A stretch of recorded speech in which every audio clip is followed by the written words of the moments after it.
देश दुनिया की हर वड्डी खबर दे हुणे डाउनलोड करो number 1 news app Dainik Savera times. देश भर में कोरोना वायरस के मामले लगातार बढ़ते जा रहे हैं, जिस पर दैनिक सवेरा के मुख्य संपादक शीतल विजय ने चिंता प्रकट की है।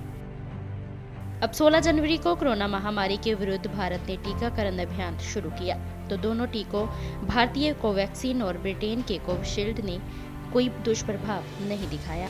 इसी कारण सोचा गया था कि अब कोरोना विदा ले रहा है, देश खुल रहा है, स्कूल, सिनेमाघर और रेस्तरां खुल गए हैं। महामारी एक बुरा सपना था जो बीत गया, लेकिन इसके बाद वही हुआ जिसका डर था। लोगों ने कोरोना को ऐसी विदा दी कि सामाजिक अंतर रखना भी भूल गए।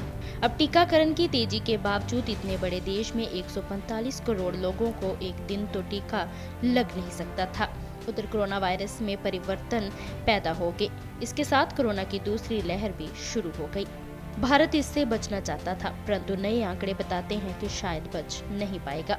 जो खबरें सामने आ रही हैं वो बताती हैं कि दिन ब दिन कोरोना संक्रमण की स्थिति देश में गंभीर हो रही है।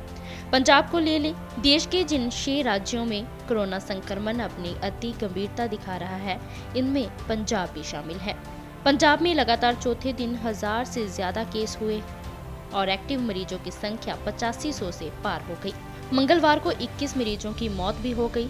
होशियारपुर और नवा शहर से 145 नए केसों की पुष्टि हुई।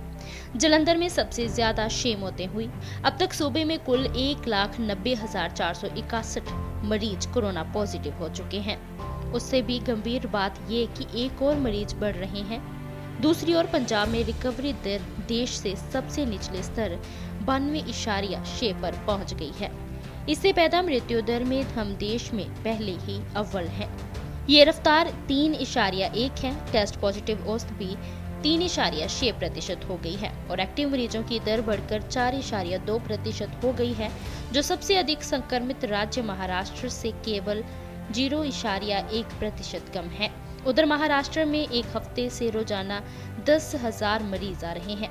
वैसे कोरोना के मरीज एक महीने से बढ़ रहे हैं और इनमें ज्यादा मरीज 2 राज्यों महाराष्ट्र और केरल में मिल रहे हैं। 10,000 मरीज केवल महाराष्ट्र में मिले हैं। इसका अर्थ ये है कि 75% एक्टिव मरीज तो केवल महाराष्ट्र और केरल में हैं। 3 महीने पहले 75% सक्रिय मरीज 10 राज्यों में थे, अब 2 राज्यों में है। लेकिन कोरोना संक्रमण का फैलाव इतना विसंगत है कि देश के कुल 741 जिलों में से सिर्फ 10 में 44% मरीज हैं। देश में इस समय संक्रमितों की संख्या 1,12,44,786 हो गई है, जबकि इनमें से 1,08,99,394 लोग संक्रमण मुक्त हुए हैं। लेकिन मंगलवार तक कोरोना से मरने वालों की संख्या 1,57,930 हो गई थी। कोरोना का इस तरह से लगातार बढ़ना देश के लिए चुनौती पैदा कर रहा है। कोरोना वेरिएंट और कोरोना की दूसरी लहर से पूरे देश की आर्थिक गतिविधियों को कैसे बचाया जाए, क्योंकि इस समय देश में जिन मरीजों का कोरोना संक्रमण का इलाज चल रहा है वह कुल मामलों का 1.67% है।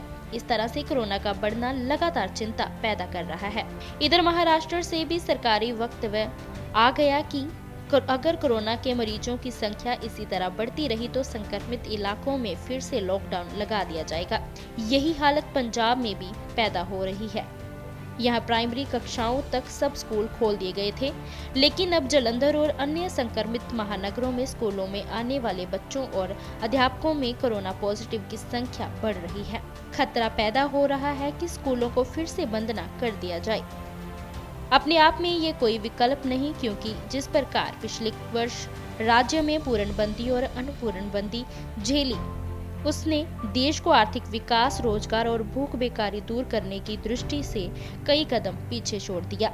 अब अगर सरकार के पूरे प्रयास के बावजूद कोरोना की फैलती हुई दूसरी लहर प्रतिबंधित नहीं होती तो ये देश की आर्थिक स्थिति के लिए बहुत दुर्भाग्यपूर्ण होगा और उससे देश की आर्थिक गतिविधियों को जो चोट पहुंचेगी, उससे उबरने में एक लंबा वक्त लग जाएगा अगर कहीं फिर लॉकडाउन घोषित हो गया तो। शीतल विज।